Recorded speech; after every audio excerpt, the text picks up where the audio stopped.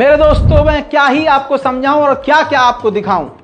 यह हाल हो गया है, ईंधन खत्म है, लाशों को अब एम्बुलेंस से नहीं घोड़ा गाड़ी से ट्रांसफर किया जा रहा है। उधर मेरे दोस्तों, आप और हम कभी भी गाजा और फिलिस्तीन के मुसलमानों के लेवल पर शायद न जा पाए।